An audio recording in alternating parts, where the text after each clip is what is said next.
Good evening and welcome to News 9. I'm Nolan Pinto. Now, for those aiming to go abroad for studies, here is an inspiration. 18-year-old Sudhanshu has been chosen for part of full scholarship from 12 top universities from across the world. And this includes 3 Ivy League institutes, MIT and Cambridge. Now, sounds like a dream, right? Well, to talk about his achievement and to spill the beans on the secret of his success, we have the man himself right here in our studio. Thank you very much for coming over here. Thank you for having me here. And we also have his dad here, Mr. Rajesh Mishra. Thank you very much. Now, before we get to Sudhanshu, if you want to talk to the whiz kid, you are the whiz kid of Bengaluru Live, find out how to crack the entrance test of the top universities in the world. And do you think a one-year break or that particular gap will help students prepare better for exams? You can call in the numbers flashing on your screen. If you can't call us, you can also SMS us. Now, Sudhanshu, first of all, congratulations. Fantastic. Thank you so much. Getting scholarships from 12 different universities, top universities, is something that, well, many of us can just dream about. Now, tell us, did you expect this? Absolutely not.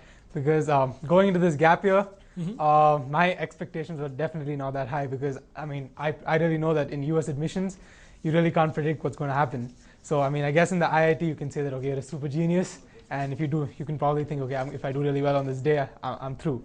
But for the US admissions, even after you get full scores in every test and do everything, even after you think you've written the perfect essays and everything else. Things might not just... Because, yeah, there's a huge luck factor involved, which I can actually tell you about a little later if you want. Right. And so, yeah, definitely, I mean, I think nobody can expect it. Nobody can expect anything. And I think I've just been very, very fortunate that things really fell in place for me. How did you go about planning for these? Because you have entrance exams, you have entrance tests. Can you tell us that? Right.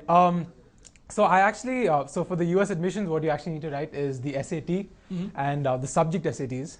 And so the SAT 1 is actually the SAT reasoning, which deals with English and math. And so I wrote that first in 11th grade. And that's actually a test where you need to practice a lot and you're actually allowed to write it multiple times. So I ended up writing it, twice. I wrote my subject SATs, and so that's pretty much what I needed to do from the standardized testing perspective. But at the same time, obviously, I needed to go through my high school. My high school grades were an important factor of all my admissions. So that's pretty much the preparation which I had to do from the academic side. That I had to do the high school work and then these exams. So when you wrote these entrance tests, can you just tell us how apart from the entrance test, how did you crack the interviews, the type of questions they asked you, and how did you prepare yourself for that? Right. So the interviews actually begin happening once you apply to the colleges. So the application deadline usually is January 1st, and the results came out just a few days ago. So there are 2 different kinds of interviews which I faced. One was the Cambridge interview, and the others was actually I can group it under the US admissions interviews. And the US interviews are actually with the alumni, and the Cambridge interview was with professors itself. And while the Cambridge interview was more academic in nature, they actually made me sit and solve sums in front of them. Wow. And yeah, that was pretty hard. And but the alumni interview, the US is more basically to give a voice to your application, because I mean, I guess they have so many applications that they basically the word of an interviewer, if you probably impress them, if they like how you are as a person, then it could probably help you out. So they were more concerned with my personality and probably a lot more with my extracurriculars as well. That's what I wanted to ask you. Right. Did they specifically in the form ask you about the gap year you took and your extracurricular activities? Right. So this, I think I should give you a little bit of a background. So I was in this IIT prep school in 11th and 12th. And in that school, because I actually play basketball a lot, and so I play for a club, I actually found really little time to focus on my US admissions process.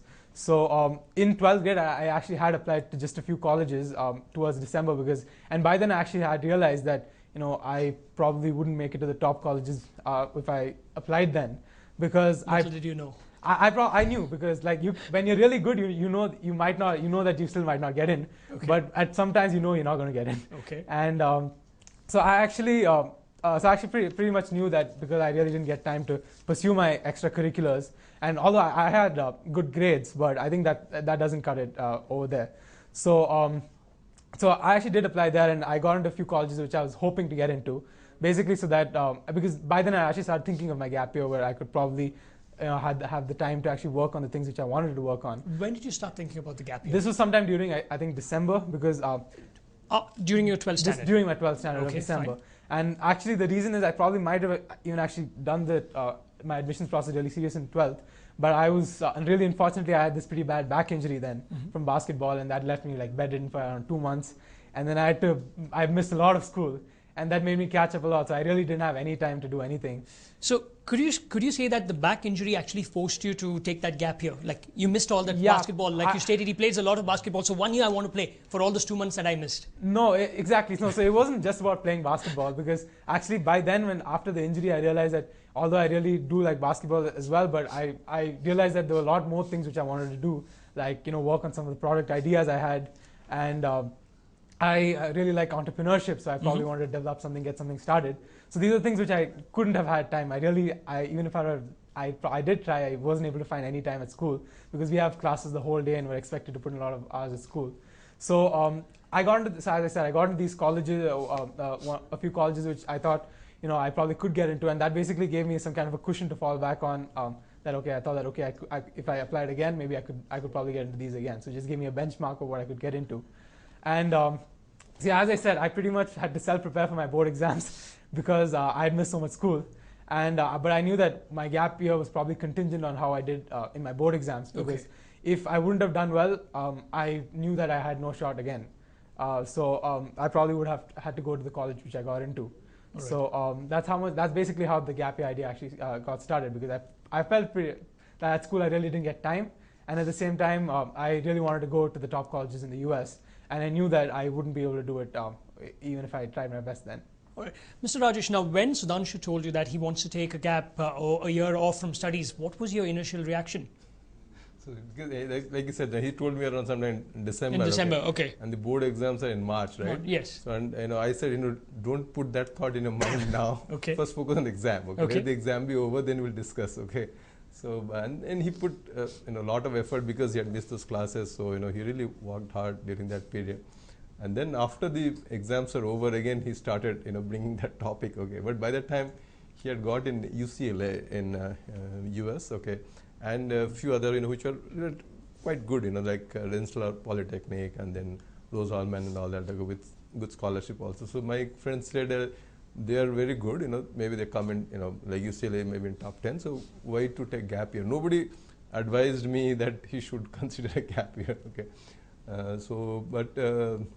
But immediately after that exam was over, instead of relaxing, he applied for the AP exams, which is called Advanced Placement in US, right? Okay.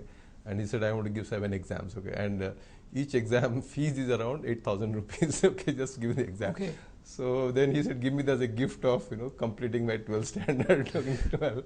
So I said, okay. Then when those results came, okay, and he got 5 out of 5 in all the 7, then I got convinced that he knows what he wants to do. So when did he write these exams? Just after the 12th? Just 12th got over in March end, so May beginning was those exams. Right? One shot, 7 exams? 7 exams. How did you manage? When did you study? No, so it was actually, I had to self-prepare in April.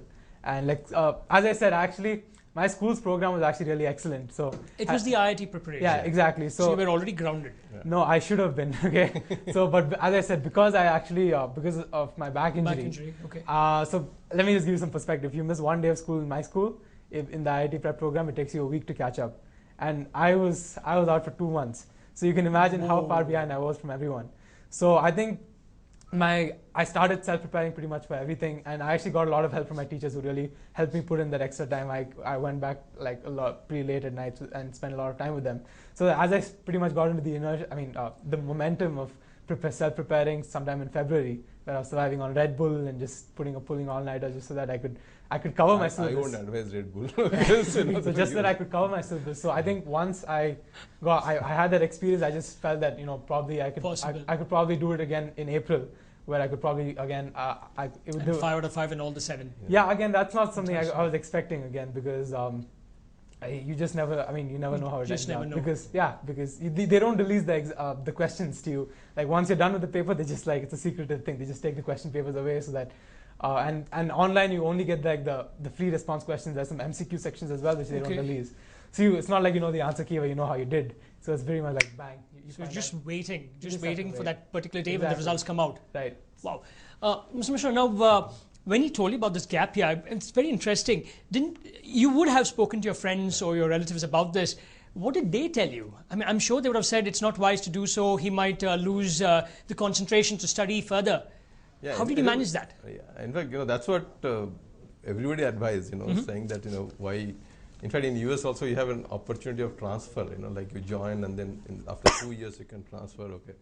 But then I explored, I found that, that possibility is very low for going to the top institutions, right, okay, like you can get transfer from one university to another, but it's very low percentage, right, okay, because depending on the vacancies of some people moving out, you may go in, okay. So that was kind of ruled out.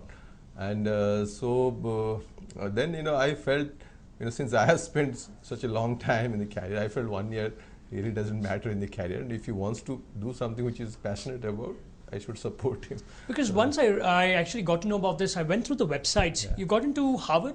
No, I didn't. Not Harvard, Cambridge MIT. Yes, yeah.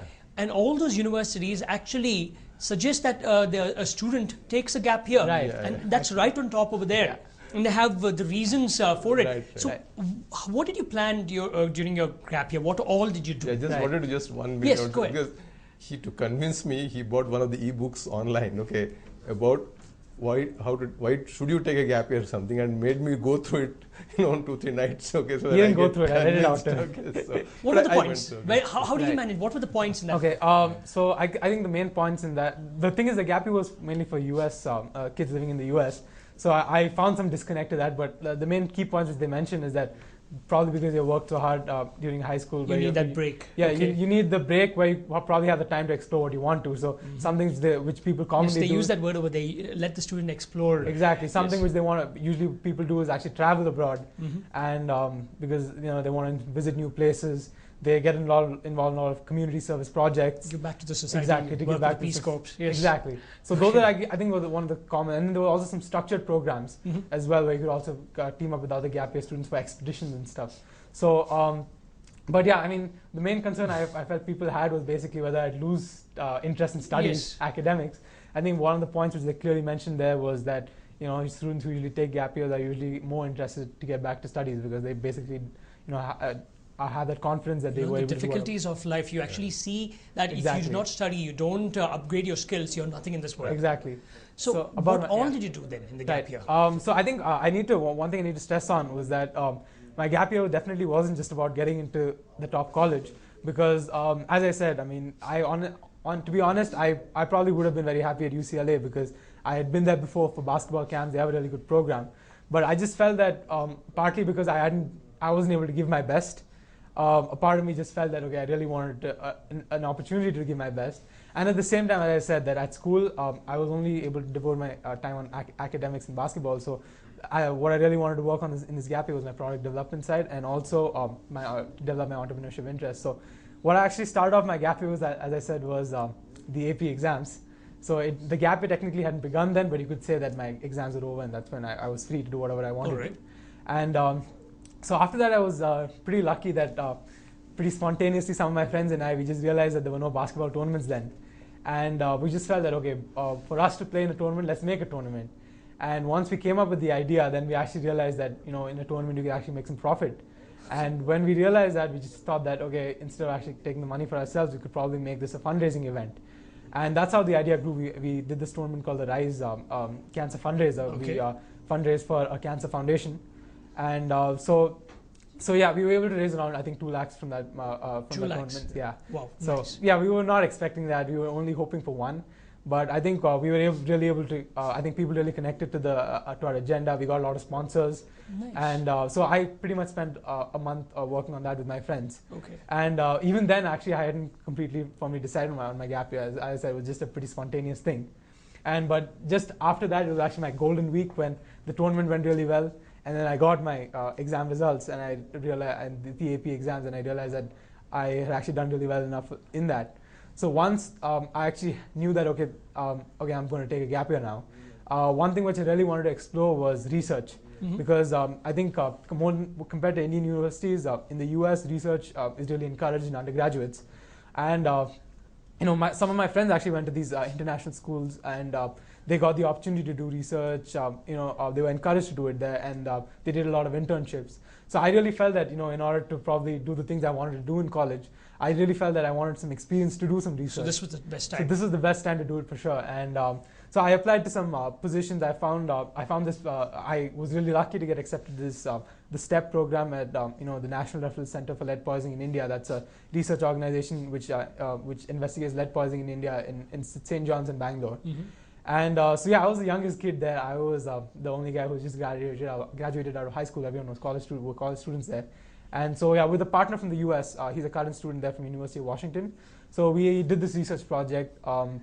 We basically evaluate, in India basically there are no firm regulations for the amount of lead which can be there in pipes. So in the US they have something called the Safe Water Act, and that basically encompasses all these. But that's not there in India. So in the ISI standard, there's no real mention about the lead content. So we basically wanted to investigate that, because we thought that people, through our survey, we found that people are quite comfortable with how safe PVC pipes are, because they assume it's plastic. So that's one of the projects we did, and we found some really interesting results that quite a few pipes and quite a few brands actually had lead beyond the permissible limits, which is suggested by the World Health Organization. Okay. And we also found that there are some pipes which are lead-free, but it's just that people don't know what lead-free is. The person who's selling doesn't know what lead-free is for them to actually suggest it, that it's safer. So basically, people do not have any knowledge about that. Exactly, they didn't have any knowledge about it. And so that was a really interesting project, because firstly, I got to work with experts. Correct. So the head of our organization, Mr. Venkatesh Tuppil, so he's actually on several advisory boards of top councils in the world, from World Health Organization. He's worked extensively, and having an opportunity to interact with such an eminent person. Fantastic. Yeah, now, exactly. I was also reading that during the basketball tournament, you did something there with your water can.